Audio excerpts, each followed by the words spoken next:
Hey there, today I'm going to be doing an unboxing video of my latest Amazon purchase. This is the trail camera. The brand is Ceyomur, the CY50. As with all my purchases, I bought this item with my own money. I like doing these unboxing videos in case there's somebody else out there thinking about buying the same item and they want to get an idea of what does it look like when it comes in, etc. So it's made in China, which is as to be expected with most of these trail cameras.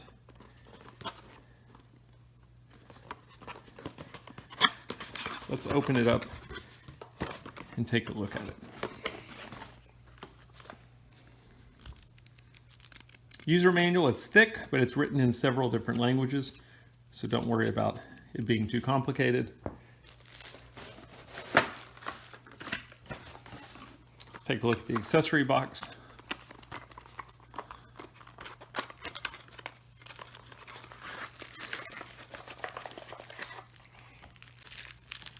So pretty standard with most trail cameras. You've got a cloth strap that you can run through the back of the camera. This one's pretty nice. It's got a locking mechanism on it.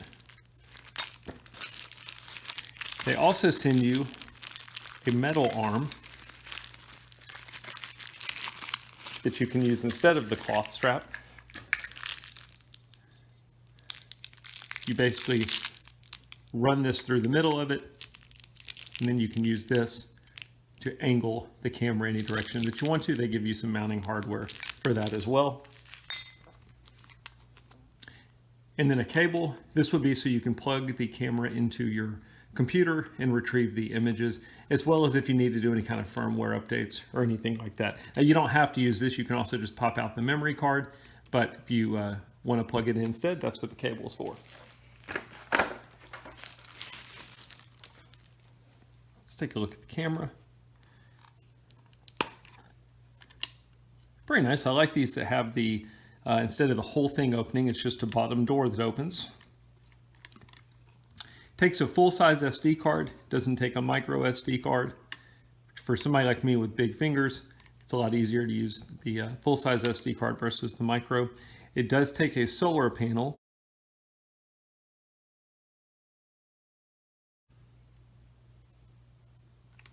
Actually trying to see what it says on there. There's a release button right here that opens up your cartridge for your batteries. It's kind of like a magazine. Load them in there and then load it back in. Let's talk about the mounting. This bottom piece right here would be where you would mount the arm if you're wanting to use the arm. And if you're wanting to use the strap, you would go right here through the back. So what I'm going to do is I'm going to power it up, and then maybe I'll attach some sample images so you can get an idea of what the image quality looks like on a camera. But that's a quick unboxing. So I thought it might be beneficial to walk you through the settings of this camera just so you can see how the buttons work. I did want to mention that I've got it plugged into a solar panel. I don't have any batteries in it. It runs just fine off of a 6-volt solar panel. It also worked when I put it in 12-volt mode. So 6 or 12-volt solar panel will work, or the easiest thing is just put some AA batteries in the bottom. Once you've got your SD card loaded on the side and you've got it powered up, you've got a couple buttons on this camera. The top one is going to be your menu button, an up, down, OK, mode button, and then you've got a switch down here at the bottom that toggles between off, test, and on. This button in the middle is just your release button for your battery cartridge. All we're going to do is we're going to switch it to the test position. That will turn on the camera. And then you can basically just press the menu button and go through your different settings. And I'm not sure how well you're going to be able to see these or not. First one is going to be mode. You can just press OK, and you can cycle through the different modes on this camera. So for example, do you want to do photo, video, or I'm sorry, photo only, video only, or photo and video?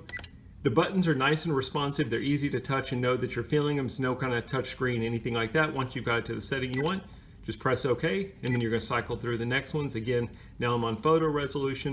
I'm going to press OK, look at the different options in here.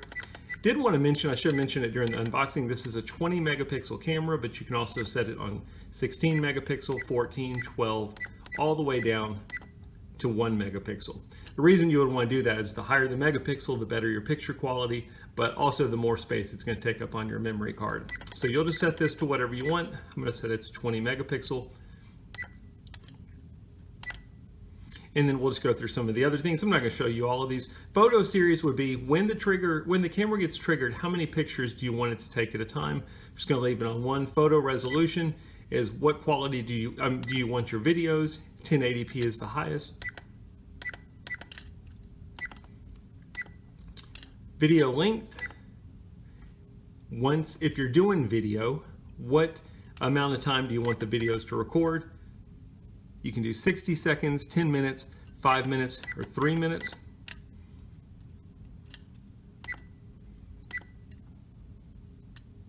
Cycle storage basically means if your SD card gets full, what should it do? Should it stop taking pictures, or should it overwrite the storage and basically start overwriting the earliest picture taken? You can adjust your PIR interval as well as your PIR sensitivity. PIR interval means once the camera's been triggered by motion, how long does it take before it re-triggers itself? You can adjust your IR brightness.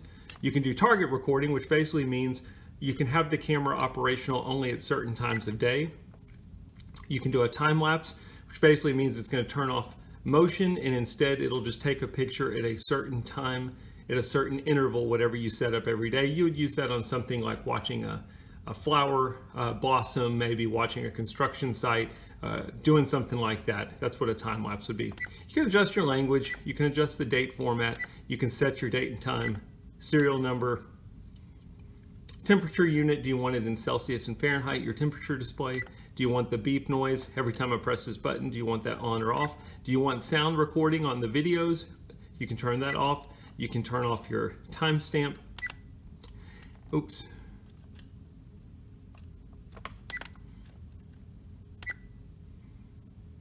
And then you can password protect it. You can reset it back to factory default, and you can see your system information.